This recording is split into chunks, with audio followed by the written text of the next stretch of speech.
গত জুমাতে আমাদের যেই কথাগুলো শেষ হয়েছিল, যেই কথাগুলোর মাধ্যমে আলোচনার পরিসমাপ্তি হয়েছিল, সেই কথাগুলো ছিল একটি হাদিসের আঙ্গিকে, একটি হাদিসের সাপেক্ষে। সেই হাদিসের মধ্যে আল্লাহর হাবিব সাল্লাল্লাহু আলাইহি ওয়াসাল্লাম 5টি বিষয়ে আদেশ করেছেন।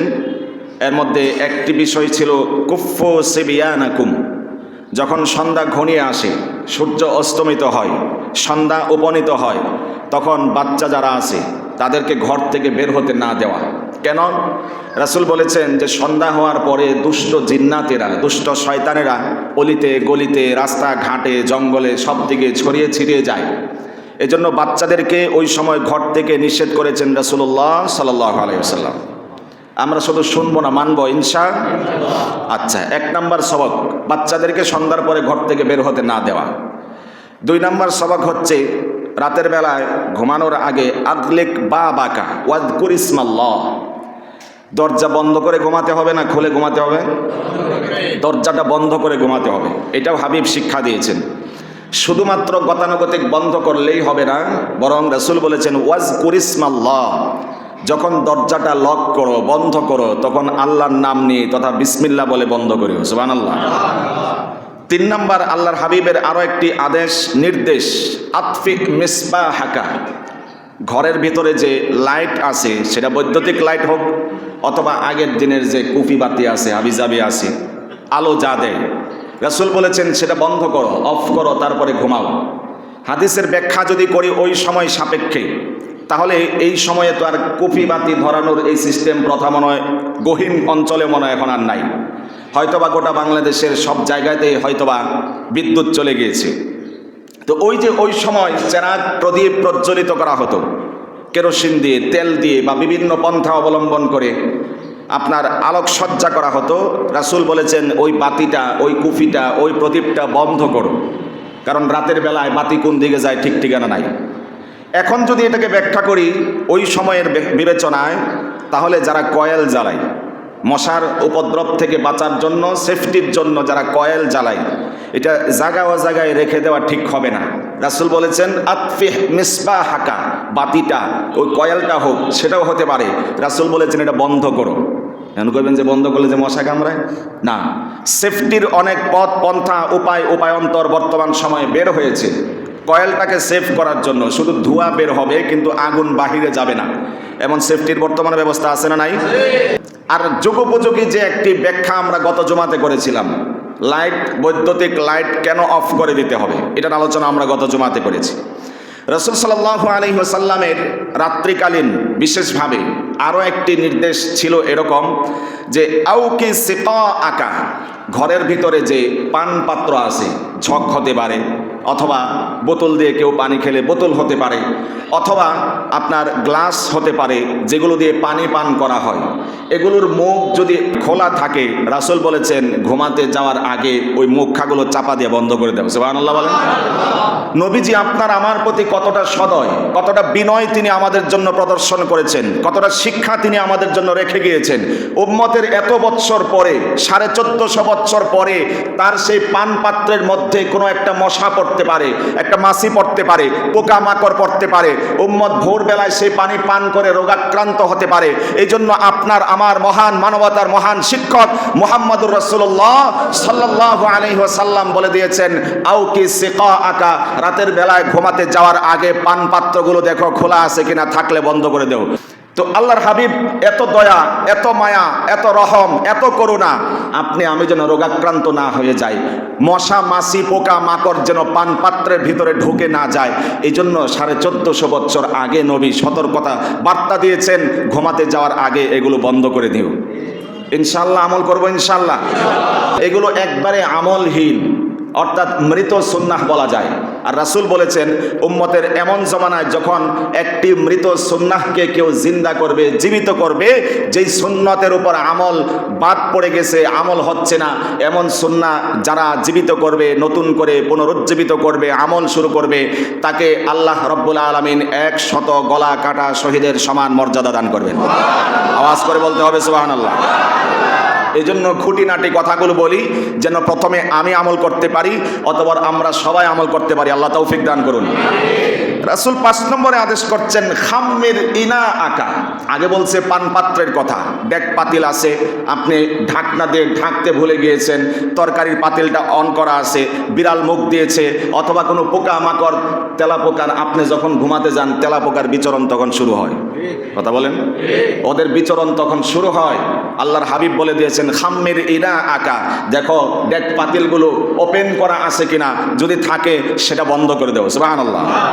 রাসূল বলেছেন ওয়ালাউ তা'রুজ আলাইহি শাইআন, এখন বন্ধ করবেন কি দিয়ে, ঢাকনাটা কাছে নাই, অথবা এমন একটা পাত্র এটা বন্ধ করার জন্য কোনো ঢাকনা নাই, রাসূল বলেছেন সামান্য কিছু দিয়েও যদি হয়, সেটা হতে পারে একটা পেজ, একটা খাতার পৃষ্ঠা, একটা খাতা, অথবা যে কোনো জিনিস দিয়ে ঢাকা যায় স্বাস্থ্যসম্মত এমন জিনিস দিয়ে, রাসূল বলেছেন ওয়ালাউ তা'রুজ আলাইহি শাইআন, সামান্য কিছু দিয়ে হলেও রাতের বেলা যেই বিষয়গুলো, যেই ডেক পাতিলগুলো আরো যা যা আছে খোলা থাকে বন্ধ করে দাও। সুবহানাল্লাহ। এবার মোটামুটি ঘুমের পরিবেশ তৈরি হয়েছে। এর আগে খাওয়া দাওয়ার দরকার আছে না নাই? আচ্ছা, খাওয়া দাওয়ার পর্ব আছে, এরপরে ঘুমের পর্ব। তো খাবারেরও কিছু আদব আছে না নাই? খাবার সামনে আসলে পড়তে হয় আল্লাহুম্মা বারিক লানা, মাশাআল্লাহ, আল্লাহুম্মা বারিক লানা ফিমা রাযাকতানা ওয়া কিনা আযাবান নার। কি পড়লাম? আয় আল্লাহ, আল্লাহুম্মা বারিক লানা, আমি যে খাবার খাইতে বসলাম, খাবারটা সামনে আসলো, এই খাবারটার মধ্যে তুমি বরকত দান করো। সুবহানাল্লাহ। ফিমা রাযাকতানা ওয়া কিনা আযাবান নার, আল্লাহ আপনি আমাদেরকে জাহান্নাম থেকে মুক্ত করুন। আল্লাহুম্মা আমিন। বসছি খাইতে, দোয়া করতেছি জাহান্নাম থেকে মুক্তির। এটাই তো ইসলাম, এটাই তো ইসলামের সৌন্দর্য, এটাই হচ্ছে ইসলামের সবচেয়ে পরম সৌন্দর্য। সুবহানাল্লাহ। এরপরে কি পড়তে হয় খাবার শুরু করার সময়? মাশাআল্লাহ, সবাই পারেন। বিসমিল্লাহি ওয়া আলা বারাকাতিল্লাহ, শুরু করছি কার নামে? এবং সেটা যেন বরকতপূর্ণ হয়, আল্লাহর বরকতপূর্ণ নাম দিয়ে আমরা শুরু করতে যাচ্ছি। আর যদি বিসমিল্লাহ ছেড়ে দিয়ে কেউ খেতে যায়, ওই খাবার শুধু আপনি একলা খান নাই, শয়তান, শয়তানের চেলা চামুন্ডা ওরাও শরীক হয়েছে, আপনি দেখেন নাই? বিশ্বাস হয় না? আল্লাহর হাবিব সাল্লাল্লাহু আলাইহি ওয়াসাল্লাম বলেছেন ইযা দাখালার রাজুলু বাইতাহু ফাযাকারাল্লাহা ইনদা দুখুলিহি ওয়া ইনদা তুআমিহি ক্বালা আশ-শাইতানু লা মাবিতা লাকুম ওয়া লা আশা। আল্লাহর হাবিব বলেছেন কোন ব্যক্তি যখন ঘরে যাওয়ার পরে দরজাটাকে বিসমিল্লাহ বলে বন্ধ করে, আবার যখন খেতে যায় বিসমিল্লাহ বলে খাওয়া শুরু করে, তখন শয়তান তার চালা চামুন্ডাদেরকে উদ্দেশ্য করে বলে, এই ঘরে বিসমিল্লাহ বলে আল্লাহর নাম উচ্চারণ করে দরজাটাকে লক করা হয়েছে, অতএব তোমাদের এই ঘরে আজকে থাকার কোনো জায়গা নাই। সুবহানাল্লাহ বলেন। শয়তান আরো বলে লা মাবিতা লাকুম ওয়ালা আশা, এই ঘর বিসমিল্লাহ বলে তালাবদ্ধ করা হয়েছে, দরজাটাকে লক করা হয়েছে, থাকার জায়গা নাই। এমনকি খাবার আগে তারা বিসমিল্লাহ পড়ে খাবার খেয়েছে, সুতরাং তাদের খাবারের মধ্যে তোমাদের কোনো অংশীদার নাই। সুবহানাল্লাহ। নবীজি বলতেছেন, কোনো সন্দেহ আছে নাকি যে না মিথ্যা হইলেও হইতে পারে এরকম নাকি? রাসূল বলছেন, শয়তান ঘোষণা দেয় যে লা মাবিতা লাকুম ওয়ালা আশা, এই ঘর বন্ধ করার সময় বিসমিল্লাহ বলে দরজা লাগাইছে, তোমাদের এই ঘরে জায়গা নাই। এই ঘরের লোকগুলো খাবার খাওয়ার সময় বিসমিল্লাহ বলে খাবার খেয়েছে, এই খাবারে তোমাদের অংশ নাই। সুবহানাল্লাহ। আবার বলছেন ওয়ালাম ইয়াজকুরিল্লাহ ওয়া ইযা লাম ইয়াজকুর ইসমাল্লাহ ইনদা তুআমিহি, আর যদি কেউ দরজাটা লাগানোর সময় বিসমিল্লাহ পড়ে নাই, খাবারটা খাওয়ার সময় বিসমিল্লাহ বলে নাই, রাসূল সাল্লাল্লাহু আলাইহি ওয়াসাল্লাম বলছেন ওই সময় শয়তান বলে যে আদরাকতুকুম, আজকে এই ঘরটা তোমাদের জন্য থাকার উপযোগী হয়ে গেছে। নাউজুবিল্লাহ বলেন। এবং বলে কি যে এই ঘরে খাবার খাওয়ার সময় বিসমিল্লাহ পাঠ হয় নাই, অতএব এই খাবার তোমাদের জন্য খাবার উপযোগী হয়ে গেছে। নাউজুবিল্লাহ বলেন। দুইটা সবক এখান থেকে পেলাম। এক নাম্বার হচ্ছে দরজা লাগানোর সময় বলতে হবে, আবার খাবার খাওয়ার সময় বলতে হবে। যদি না বলি শয়তান ঢোকে ওই ঘরে, একলা ঢোকে না, তার দলবল নিয়ে ঢোকে। লিডার বলে যে ঢুকো, এই ঘর তালা দেওয়ার সময় লক করার সময় বিসমিল্লাহ বলে নাই, আজকে তোমরা এই ঘরেই থাকবা। আবার বলে যে খাবার খাওয়ার সময় বিসমিল্লাহ বলে নাই, এদের খাবারের সাথে সাথে তোমরাও খাবা।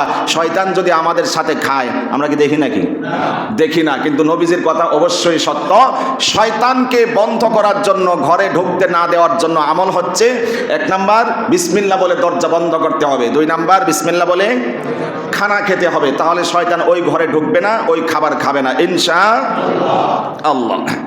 এখান থেকে আরেকটি বিষয় শিক্ষণীয়, সেটি হচ্ছে যে বান্দা যখন রাসূলের এই মাসনুন দোয়াগুলোর উপর আমল ছেড়ে দেয়, যখন এই ধরনের জিকির আজকারের প্রতি আমলগুলো ছেড়ে দেয়, তখন শয়তান সেখানে ব্যক্তির কাছে এবং ব্যক্তির গৃহে বাসস্থান তৈরি করার জন্য সুযোগ পেয়ে যায়। আর যদি কেউ আমলগুলো চালু রাখে, জারি রাখে, শয়তান আসতে পারে না। 2 নম্বর শিক্ষা হচ্ছে, শয়তান তো চ্যালেঞ্জ করে আসছিল যে আপনার বান্দাকে আমি বনি আদমকে ডানে বামে সামনে পিছন থেকে পথভ্রষ্ট করব, বিভ্রান্ত করব। এই চ্যালেঞ্জ ছুড়ে শয়তান সেখান থেকে বিতাড়িত হয়েছিল, ইবলিস জান্নাত থেকে বিতাড়িত হয়েছিল।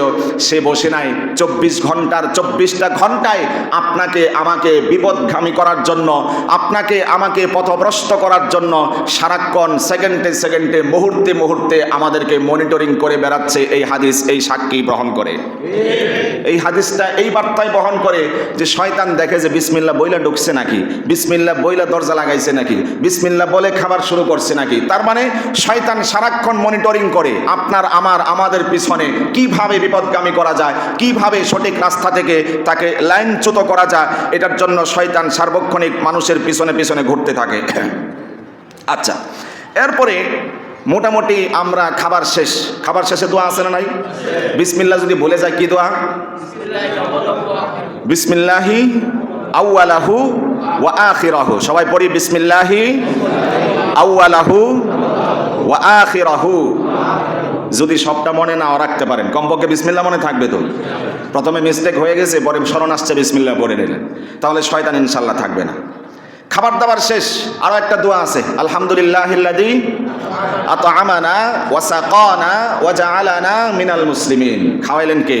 আল্লাহ। জোরে বলেন না, আল্লাহ। রিজিকের মালিক কে? আল্লাহ। হায়াতের মালিক কে? আল্লাহ। আচ্ছা, তাহলে খাবার যিনি খাওয়ালেন তিনি কে? আল্লাহ। সেই আল্লাহর খাবার খেয়ে আমরা তার শুকরগুজার করছি, আলহামদুলিল্লাহ। আল্লাযী আত'আমানা, যিনি আমাদেরকে খাবার খাওয়ালেন, ওয়া সাকানা, যিনি আমাদেরকে পান করালেন, ওয়া জাআলানা মিনাল মুসলিমিন, আমরা সেই আল্লাহর প্রশংসা করছি যিনি আমাদেরকে পানাহার করালেন। আর দোয়া করছি আপনি আমাদেরকে কামেল মুসলমানদের অন্তর্ভুক্ত করে নিন, আল্লাহুম্মা আমিন।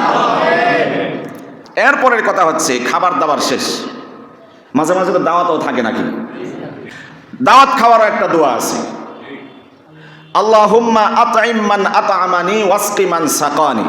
আল্লাহুম্মা, আয় আল্লাহ, আত'ইম মান আত'আমানি, যেই লোক আমার এত কষ্ট করে খাওয়াইলো, যেই মা যেই বোন এত কষ্ট করে খাওয়াইলো, ওয়াসকি মান সাকানি, আমার পানের ব্যবস্থা করলো, পানীয় ড্রিঙ্কসের ব্যবস্থা করলো। আল্লাহ যে আমার এত কিছু করলো, খাবার খাওয়াইলো, পান করাইলো, তুমি নিজে তার খাবার আর পানের দায়িত্ব নিয়ে নাও। সুবহানাল্লাহ বলেন।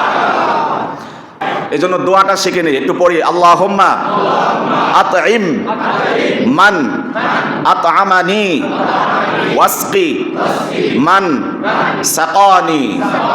অর্থ হলো আল্লাহ যে আমারে খাওয়াইলো তুমি তারা খাওয়াইও, আল্লাহুম্মা আমিন। এবার আসুন ঘুমের আগে কি কি আমলগুলো আছে জানা দরকার আছে না নাই? নতুন করে জানবো ইনশাআল্লাহ। ইনশাআল্লাহ বলি, আল্লাহর হাবিব সাল্লাল্লাহু আলাইহি ওয়াসাল্লাম ঘুমোতে যাওয়ার আগে প্রথম যে আমলটা দিয়েছেন, ইদা আওয়া আহাদুকুম ইলা ফিরাশিহি ফালয়ানফুজ ফিরাশাহু। আল্লাহু আকবার। নবীজি বলছেন তোমরা যখন ঘুমাইতে যাবা, বিছানায় যাবা, ঘুমের পরিবেশ কায়েম করবা, তখন ফালয়ানফুজ ফিরাশাহু, প্রথমেই তোমার কাজ হচ্ছে বিছানাটা যদি ক্লিন থাকে, পরিচ্ছন্নও থাকে, তারপরেও 3 বার ঝাড়া দিয়া পরিষ্কার করো। সুবহানাল্লাহ বলেন। কেন? রাসূল বলেছেন ফা ইন্নাহু লা ইয়াদরি মা খালাফাহু আলাইহি, কারণ তুমি তো জানো না বিছানার কোন জায়গা সার পোকা, ছোট্ট অন্য পোকা হতে পারে, পিপিলিকা হতে পারে, পিঁপড়ার আকড়া থাকতে পারে, বাসা থাকতে পারে। উম্মত, ও আমার উম্মত, তুমি তো জানো না তোমারে কামড় দিতে পারে, এই জন্য বিছানাটা আগে ক্লিন করে নাও। সুবহানাল্লাহ বলেন। আরো জোরে বলেন সুবহানাল্লাহ। হাবিবের সেই দরদটা একটু উপলব্ধি করার চেষ্টা করুন। 1450 বছর আগে তিনি শুয়ে গিয়েছেন রওজাতুল আতহারে, তখন থেকে আজকে 1450 বছর পরে যে উম্মার আবির্ভাব হয়েছে, আমরা যারা এই বিশ্ব চরাচরে বসবাস করছি, হাবিব আমাদের প্রতি কতটা দয়ালু, উদার মনার পরিচয় দিয়েছেন। উম্মত, এত বছর পরে তোমাকে সামান্য একটা ছাড় পোকা কামড় দিবে, পিঁপড়া কামড় দিবে, আমি হাবিব সেটা রওজায়ে আতহার থেকে সইতে পারবো না। শোয়ার আগে বিছানাটা ক্লিন করে নিয়ে চিল্লা বলেন সুবহানাল্লাহ।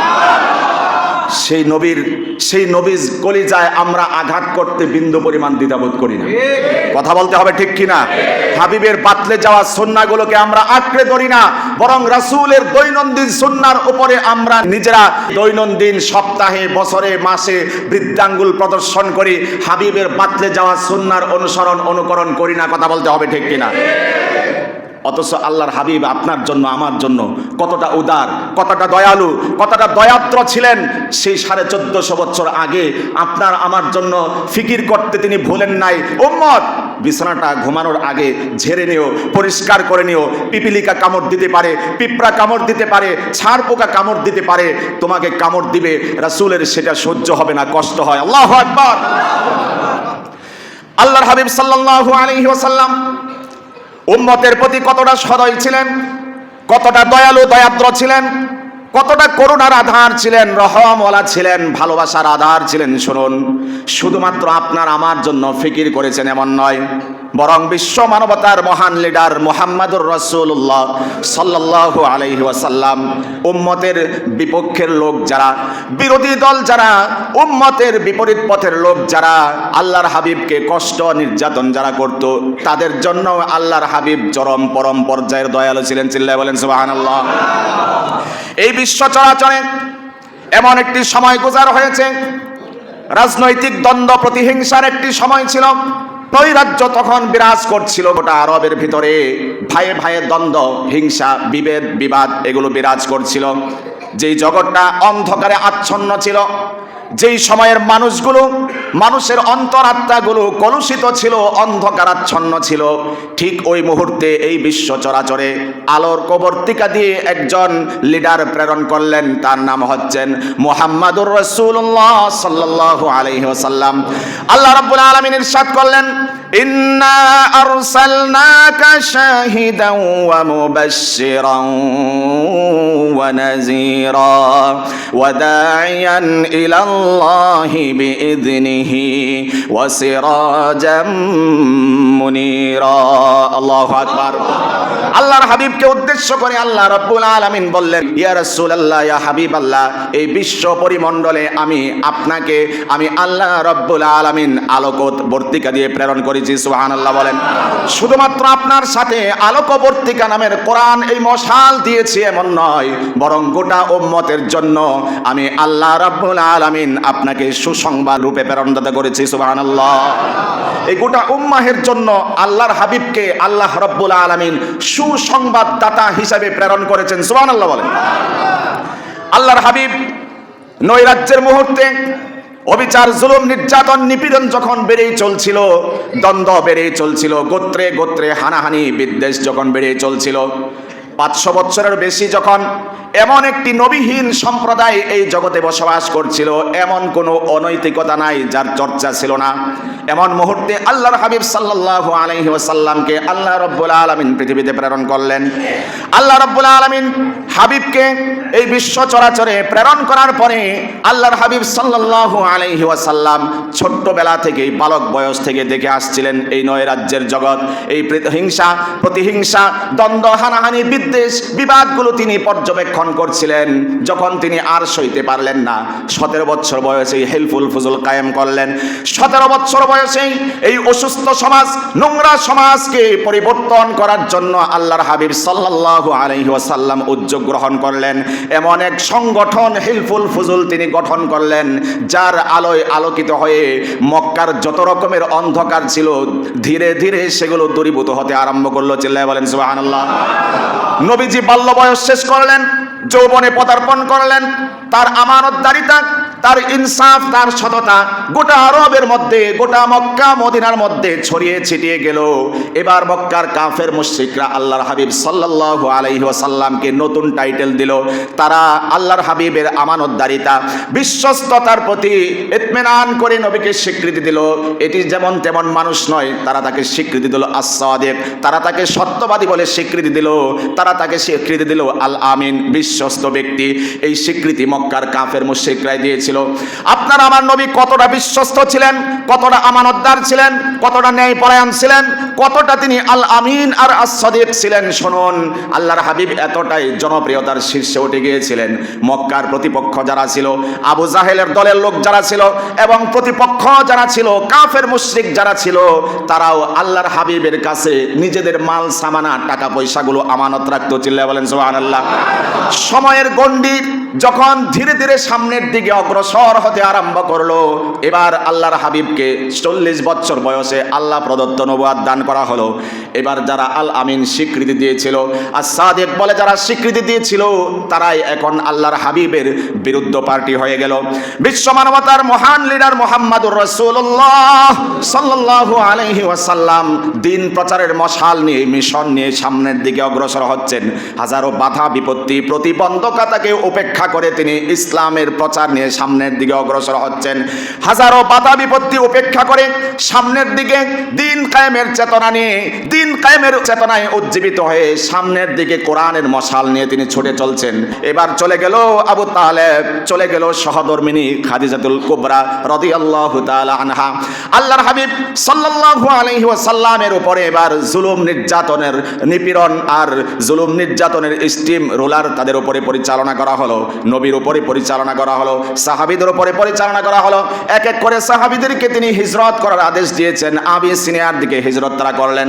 এদিকে আল্লাহ রাব্বুল আলামিন হাবিবকে উদ্দেশ্য করে বললেন, ইয়া রাসূলুল্লাহ, ইয়া হাবিবাল্লাহ, এবার সময় চলে এসেছে, আপনিও হিজরত করে মদিনায় চলে যান। সুবহানাল্লাহ বলেন। নবীজি স্বাভাবিকভাবে যান নাই, রাতের বেলায় চলে এসেছেন, তার শয়ন ঘরে শয়ন কক্ষে তিনি চলে এসেছেন। আলী রাদিয়াল্লাহু তাআলা আনহুকে বললেন, ও আলী, আমার এই বিছানায় আমার এই চাদর পরিধান করে চাদর আবৃত হয়ে আজকে শুয়ে থাকবা, আমি চলে যাচ্ছি, হিজরত করে আল্লাহর আদেশ হয়েছে।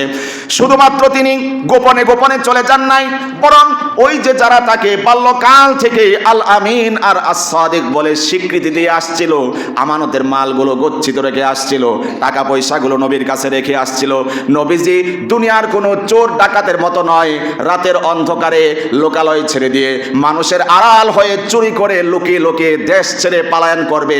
আল্লাহর হাবিব এমন দুর্নীতিবাজ ছিলেন না, চাঁদাবাজ ছিলেন না। চিৎকার করে বলতে হবে ঠিক কিনা? আল্লাহর হাবিব টেন্ডারবাজ ছিলেন না, চাঁদাবাজ ছিলেন না, দুর্নীতিবাজ ছিলেন না। চিল্লায় বলতে হবে ঠিক কিনা? মুহাম্মদুর রাসূলুল্লাহ সাল্লাল্লাহু আলাইহি ওয়াসাল্লাম আমানতদার ছিলেন, বিশ্বস্ত ব্যক্তিবর্গ ছিলেন, যার কারণে তিনি ওই রাতেও আলীকে বললেন, আলী, অমুক কাফের অমুক মুশরিক আমার কাছে এই আমানত রেখেছিল, এই টাকা রেখেছিল, এই মালটা রেখেছিল, যার যার আমানতগুলো তার হাতে পৌঁছে দিবা।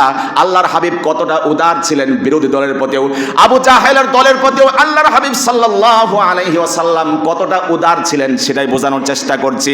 নবীজি হিজরত করে আল্লাহর আদেশ পেয়ে মদিনায় চলে যাবেন, তারপরেও আমানতদারিতার খেয়ানত করেন নাই, বরং যার যার আমানতগুলো তার কাছে পৌঁছে দেওয়ার জন্য বলে গিয়েছেন। চিল্লায় বলেন সুবহানাল্লাহ। এটা হচ্ছে আপনার আমার নবীর সৌন্দর্য, এটা হচ্ছে আপনার আমার নবীর আন্তরিকতার বহিঃপ্রকাশ। দুশ্মন হয়েছে কি হয়েছে, প্রতিপক্ষ হয়েছে কি হয়েছে, আবু জাহেলের ধর্মের অনুসারী হয়েছে কি হয়েছে, আমানত তো আমার কাছে গচ্ছিত রেখেছিল। আমানতদারিতার খেয়ানত করা যাবে না।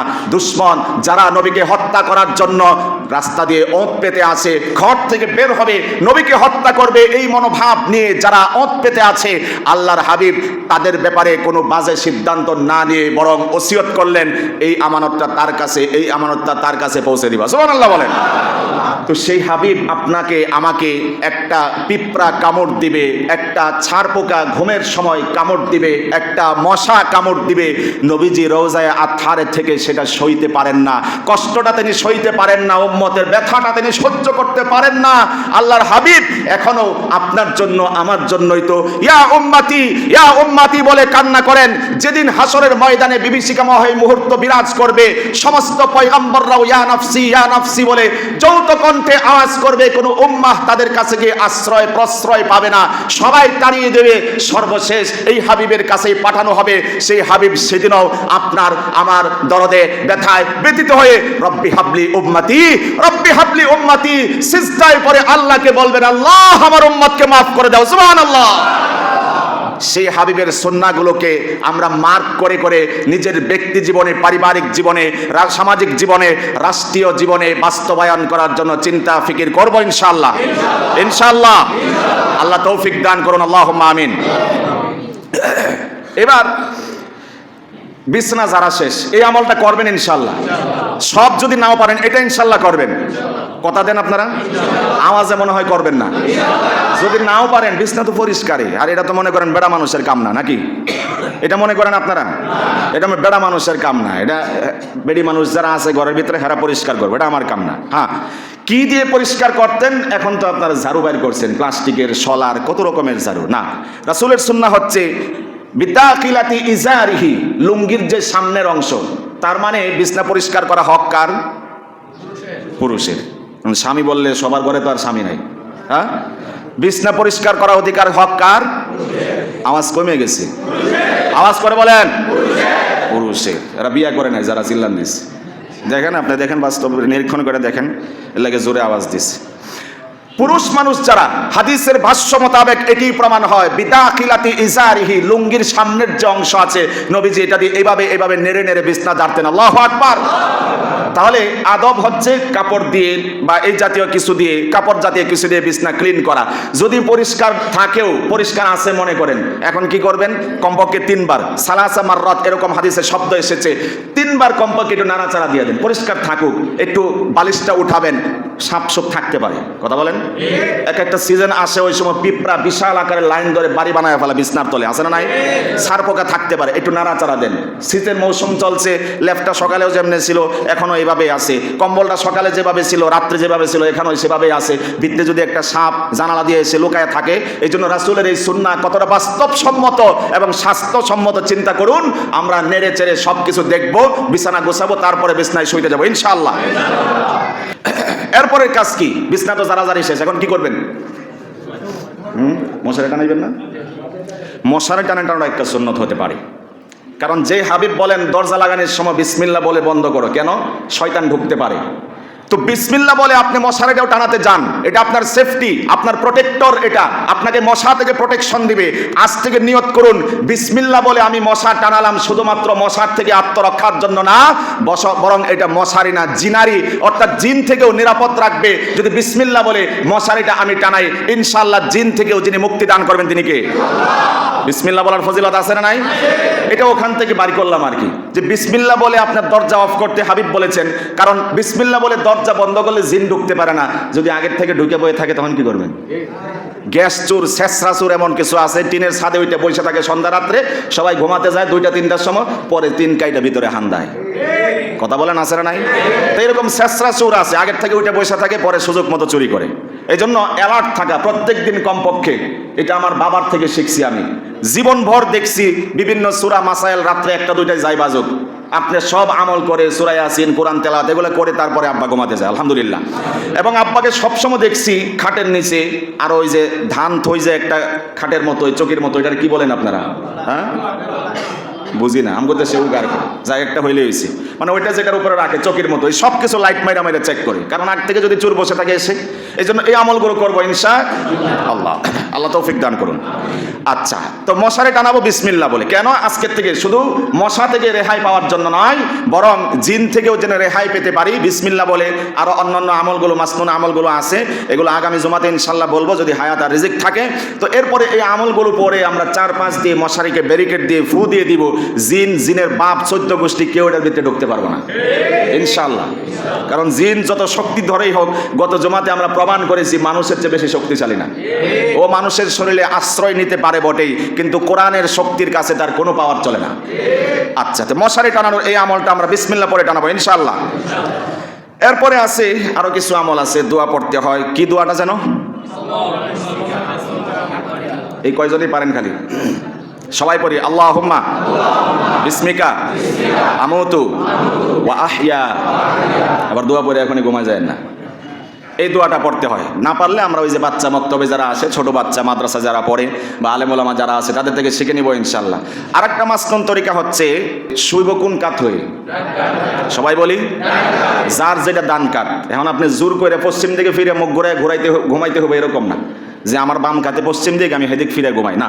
ডান কাত যেদিকেই হোক, আপনার যেদিকে হোক, রাসূলের সুন্নাহ হচ্ছে ডান কাত হয়ে শোয়া।